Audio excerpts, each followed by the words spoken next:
Well, I'll introduce myself. My name is Aubrey. I'm the team lead for the Presidential Management Fellows Program, and I work at OPM. And I had this great clinical, detailed presentation about the program. The director very inspired me, so I'm going to leave my notes to the side, and I'm just going to talk to you.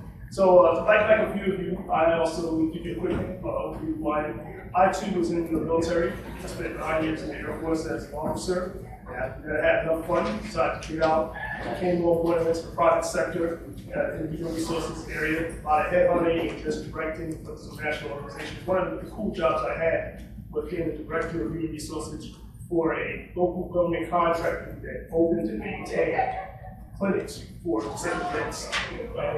So I got to use my military vernacular as well as my HR background. I had enough fun with that, got tired of doing the bottom line, and started to apply to the federal government. So like the story that was told earlier about vets trying to get out and find jobs, I completely understand. And I'll tell you honestly, Director Berry eats on the job as far as making things a lot easier. I told Matt earlier, I went to a presentation a couple of years ago and saw Director Berry giving a presentation about scheduling disabled vet hiring, and I was so inspired. I said, I'm going to get to OPM. So I've been to OPM now for 6 weeks, and I really feel strongly about the Presidential Management Program, also known as PMF. I've hired PMFs, I've worked with PMFs, and the thing I'll tell you about this program, and to me is the greatest compliment you can give, is I would work with some really super folks at very high levels and found out that they were PMF alumni.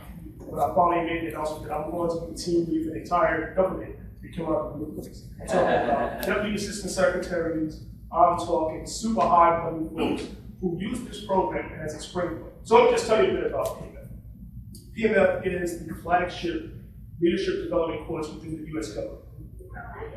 Don't let these numbers scare you, but typically we hire 2% of all applicants.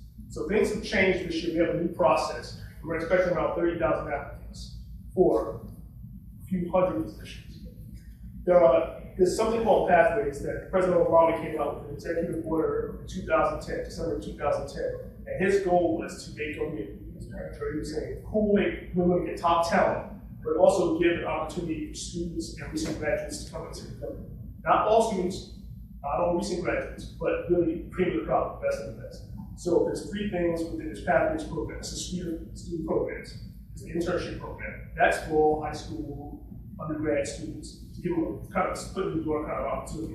Then there's recent graduates. It's kind of like it sounds, where folks who just complete their undergraduate and graduate degrees get some actual training into the program. That's a new program, just keep going. So for undergraduates? For undergraduates, how many undergraduates are you doing? This is the first year. So Yeah. we're right now working with the different agencies on the memorandums of understanding. Wow. Then there's right on top of it, that's the PMF program. That's for the lead. So recent grads and interns, just to get you from the door for the government, the PMF program is for folks that want to lead bureaus, folks that want to lead agencies. That's like the really credible, elite talent. I'll give you a quick example. There was a deputy assistant secretary who currently works for the State Department where I just came from. She was a graduate of the PMF program in 2008. Within 3 years, she's worked directly for Secretary Clinton, and now she's the deputy assistant secretary in charge of all educational programs for the entire school. That's the kind of folks that we're looking for. There's an opportunity for a lot of different folks at a lot of different levels. The PMF program is geared towards the best of the best. That's tough because, of course, we're dealing with private industry. They want the best of the best too. But I will tell you that the program is set up to put you in the best position to lead the government. As some of you may know, as the baby boom generation retires, it's going to be a bit of a goal, if you will, of leadership. So what we're trying to do, especially in federal government, is get those folks in now to train them properly. With PMF, you get 160 hours of interactive training. You get a mentor, like Director Berry mentioned earlier. A senior level, not just a random person who wants to be a mentor, but a senior level, which would be a GSP2 or SES level person to serve as your mentor. You also are put in positions to give you the opportunity to lead difficult and answer these tough questions. I'll give you another example. A friend of mine, he was a PMF, it was just literally the second day. Just what happened, his boss was out in the office. He was given a very high level portfolio with 3 high level countries: Afghanistan, Iraq, and Pakistan. It was his job to craft some press points on the fly, had to go up to a senior management degree. There was one person between him and the secretary's office. And that's the expectation. Somebody can come in and has the skills, the confidence, the poise to lead these kind of initiatives. So that's the PMF program. That's the big sales pitch about who we're looking for. And typically it's graduate students only. Now you have 3 bites at the apple start this year. You could be in your final year of graduate school, or you could be a recent graduate within 2 years of completing your advanced degree. So that's changed too. That is changed. That is a new change. Previously, you had one shot, your final year, that was it. We directed very, very big one. We want to make things transparent. We want to get the top talent. We want to give folks more opportunity. That's why we're expecting 30,000 applicants this year. What is the application process? Perfect segue. We're going to open the application from November 5th to November 19th this year. It's a multi-phase assessment process. So step 1 is you apply online. There's a biographical information, there's an online assessment. That's just the first obstacle, kind of whittle down the pool, the 30,000. For those that complete the online assessment successfully and are deemed qualified for the next level, they become a semi-finalist.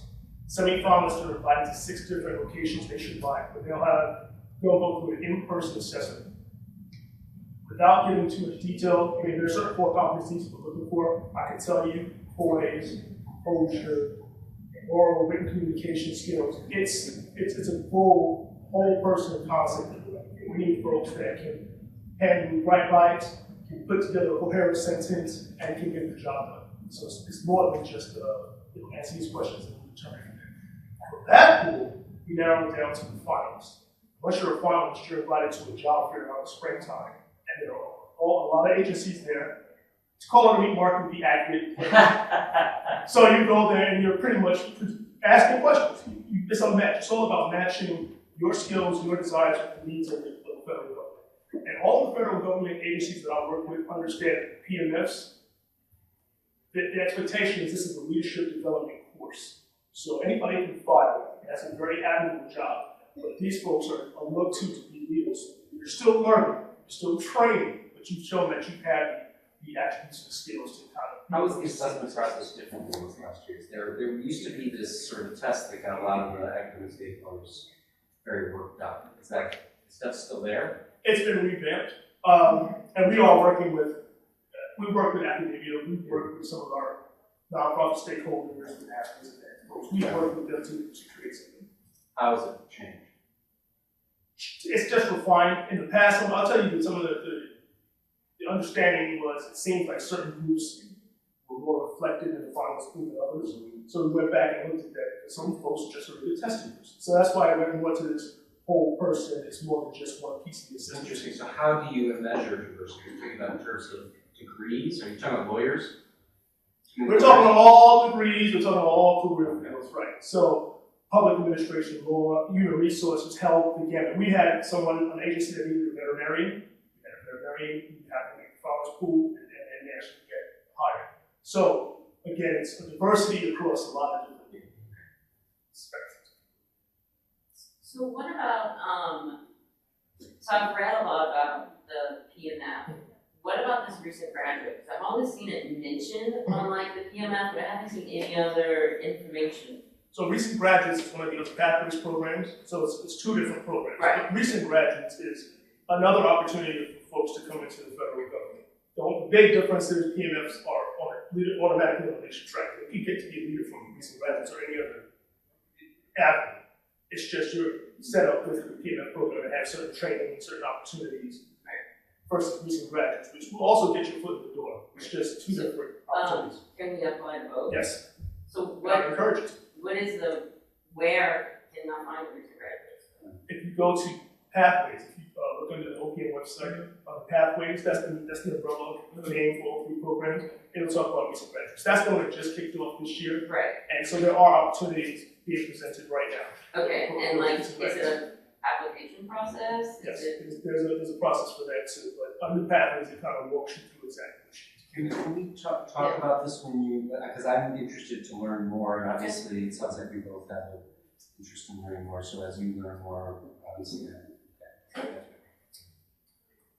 another Yes, ma'am. question regarding, because I'm not a veteran, so I'm understanding that, right now, it's just for veterans.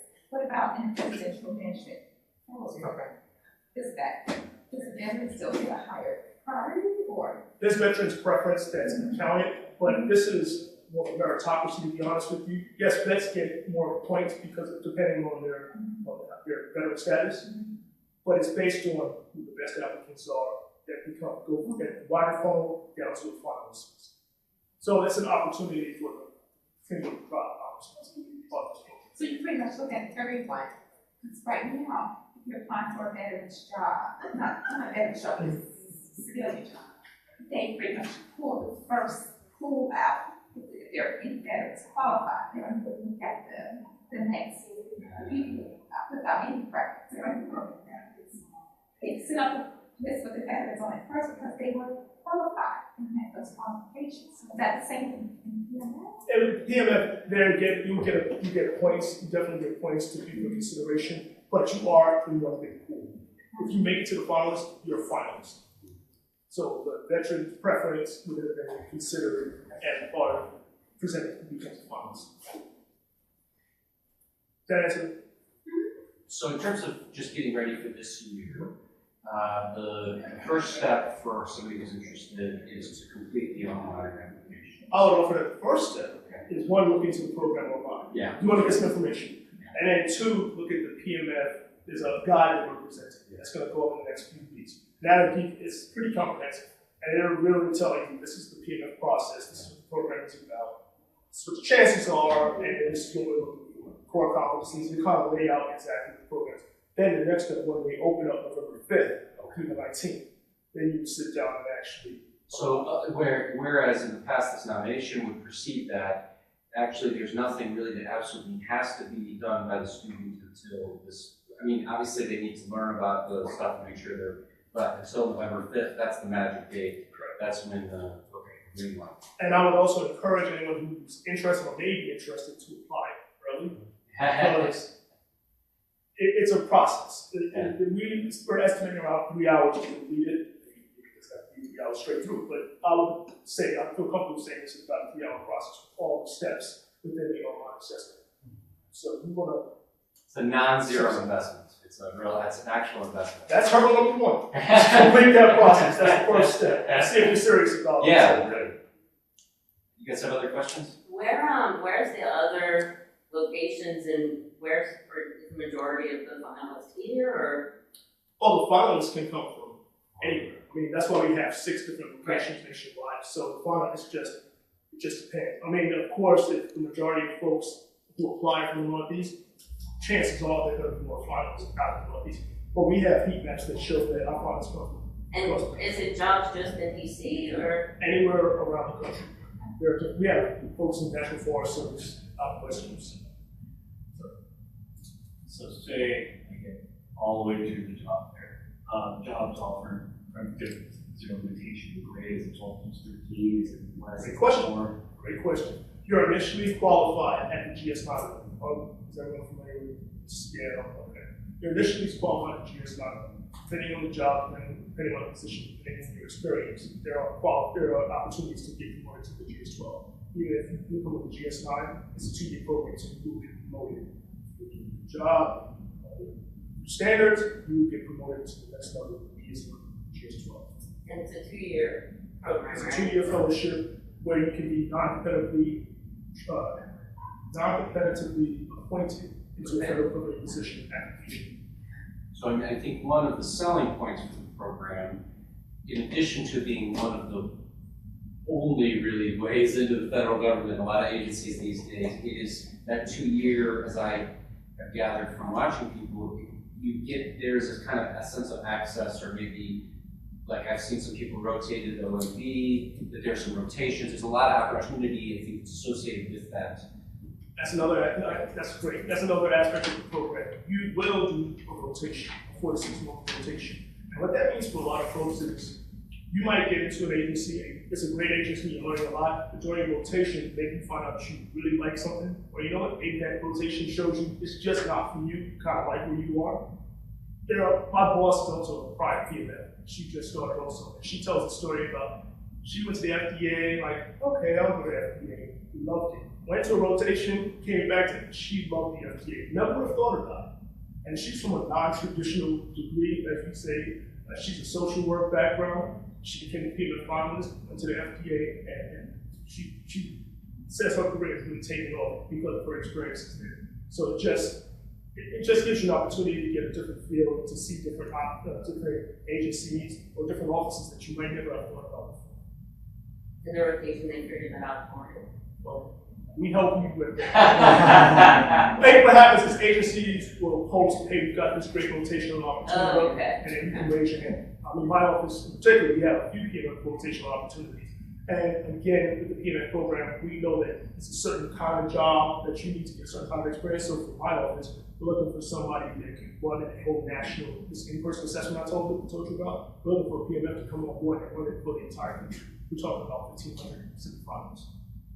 It's a pretty big project for somebody to come on and take a look at. I have to be able to trust that person to take it along with it. That's just locations.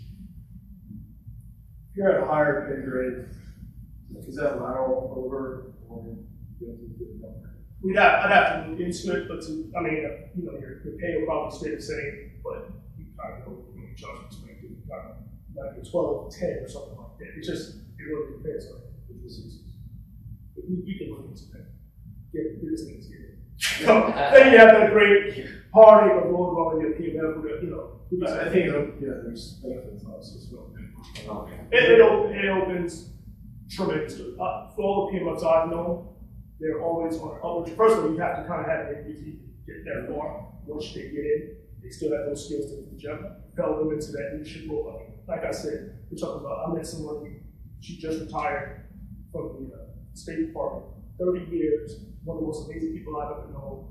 And just so happens when I started this PMF marketing campaign we're doing, she said, oh, I had no idea. She was a great person. Yeah. And that's the kind of people that I want to try to keep in this program. Is there an age limitation? I mean, I've been there 6 weeks, that's the first one. That's That's the first one. But I'll also say it was again, I mean, you might not like to say that my boss came in a few years into the PMF program after she graduated, but she's still. It's great. You can tell I'm enthusiastic about the program. It's great to hear that we've got some folks who are interested. We have a couple of folks just last 2 years that have, so it's, I think it's a demonstrated, opportunity. And thank you very much. You're brave for taking it on. After I was in one of those stakeholder meetings a couple of years ago when they were talking about those tests, and holy cow, I haven't seen academics that mad. But you know what? That prompted change. Yeah, well. They ran the program, so appreciate the feedback. Yeah, you're doing something you have to be brave to do. It's not easy to serve those. Academics can be kind of hard customers to deal with. So, anyway. Okay, very good. Any other? Please. Thank you very much. Thank you all. Here.